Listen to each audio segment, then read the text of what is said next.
నమస్తే, welcome to 99 TV. నేను సంజన. ఒకప్పుడు టెలివిజన్ అంటే అరుదైన వస్తువు. పట్టణాల్లోనూ గ్రామాల్లోనూ కొద్దిమంది ఇళ్లలో మాత్రమే టీవీలు ఉండేవి. టీవీ ఉన్న ఇంటి చుట్టూ సాయంత్రం వేళ జనం చేరి వార్తలు, సినిమాలు, సీరియల్స్ చూడడం ఒక ప్రత్యేక అనుభూతి. పిల్లల నుంచి పెద్దల వరకు అందరూ ఒకే స్క్రీన్ ముందు కూర్చుని కార్యక్రమాలను ఆస్వాదించేవారు. టెలివిజన్ అప్పట్లో వినోదానికి మాత్రమే కాదు, సమాచారం అందించే ప్రధాన సాధనంగా కూడా ఉండేది.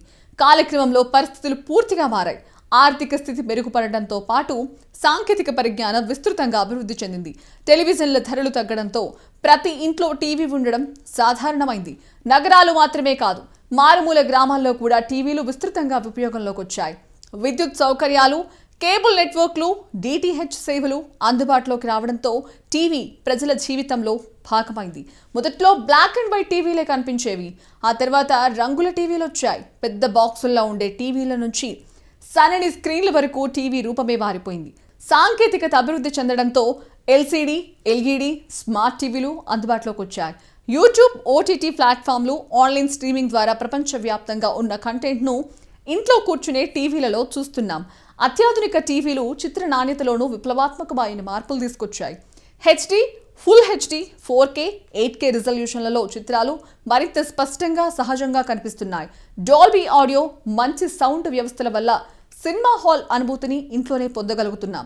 అతి సామాన్య కుటుంబాలు కూడా చిన్నదో పెద్దదో ఏదో ఒక టీవీ అయితే కొనుక్కుంటున్నాయి. అయితే ఇకపై టీవీలు కొనాలంటే జేబు ఖాళీ కావాల్సిందే అంటున్నారు. ప్రతి ఏడాది కొత్త సంవత్సరం, సంక్రాంతి పండుగలు దగ్గర పడగానే టీవీలు, ఫ్రిడ్జ్లు, వాషింగ్ మిషన్లు, మొబైల్ ఫోన్లు వంటి ఎలక్ట్రానిక్ పరికరాలపై భారీ ఆఫర్లు కనిపిస్తూ ఉంటాయి.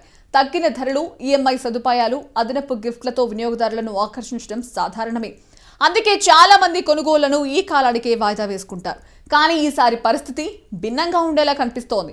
ఆఫర్లు ఉన్నప్పటికీ ధరలు తగ్గడం కాకుండా పెరిగే అవకాశం ఉందన్న వార్తలు వినియోగదారుల్లో ఆందోళన కలిగిస్తున్నాయి. ధరలు పెరగడానికి ప్రధాన కారణంగా అంతర్జాతీయ పరిస్థితులను చెప్పుకోవాలి. టీవీలు, ఇతర ఎలక్ట్రానిక్ పరికరాల తయారీలో కీలకమైన సెమీ కండక్టర్లు, మెమరీ చిప్లకు ప్రపంచవ్యాప్తంగా డిమాండ్ పెరిగింది. అదే సమయంలో సరఫరా పరిమితంగా ఉండడంతో తయారీ ఖర్చులు పెరుగుతున్నాయి. దీనికి తోడు ముడి సరుకుల ధరలు కూడా గతంతో పోలిస్తే ఎక్కువగా ఉన్నాయి. ఇవన్నీ నేరుగా ఉత్పత్తి వ్యయంపై ప్రభావం చూపుతున్నాయి. ఇంకొక ముఖ్య కారణం రూపాయి విలువ పడిపోవడం. ఎలక్ట్రానిక్ పరికరాల తయారీలో అవసరమైన అనేక భాగాలు విదేశాల నుంచి దిగుమతవుతాయి. డాలర్తో పోలిస్తే రూపాయి బలహీనపడడం వల్ల దిగుమతి ఖర్చు పెరుగుతోంది. ఆ భారం చివరకు వినియోగదారుల మీద పడే పరిస్థితి ఏర్పడుతోంది. కంపెనీలు ఎంత ప్రయత్నించినా పెరిగిన ఖర్చులను పూర్తిగా తాము భరించడం కష్టంగా మారింది.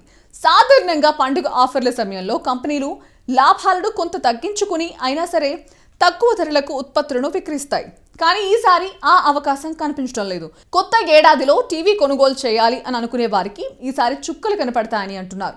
2026 జనవరి నుంచి టీవీ ధరలు పెరిగే అవకాశం ఉందని పరిశ్రమ వర్గాలు చెబుతున్నాయి. ప్రస్తుతం ఆర్టిఫిషియల్ ఇంటెలిజెన్స్ సర్వర్ల కోసం హై బ్రాండ్ విడ్త్ మెమరీ చిప్లకు భారీగా డిమాండ్ ఉంది. దీనివల్ల చిప్ తయారీ కంపెనీలు ఎక్కువ లాభాలు వచ్చే ఏఐ చిప్ల తయారీపైనే దృష్టి పెడుతున్నాయి. దీంతో టీవీల వంటి ఎలక్ట్రానిక్ పరికరాలకు అవసరమైన చిప్ల సరఫరా తగ్గింది.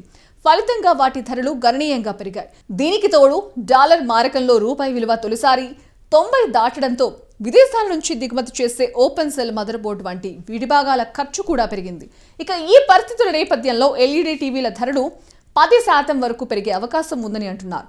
కొన్ని చోట్ల డిస్కౌంట్లు ఇచ్చినట్లు చూపించినా ఎంఆర్పీనే ముందుగానే పెంచి ఆఫర్ ప్రకటించే పరిస్థితి కూడా ఉండవచ్చని మార్కెట్ నిపుణులు చెప్తున్నారు.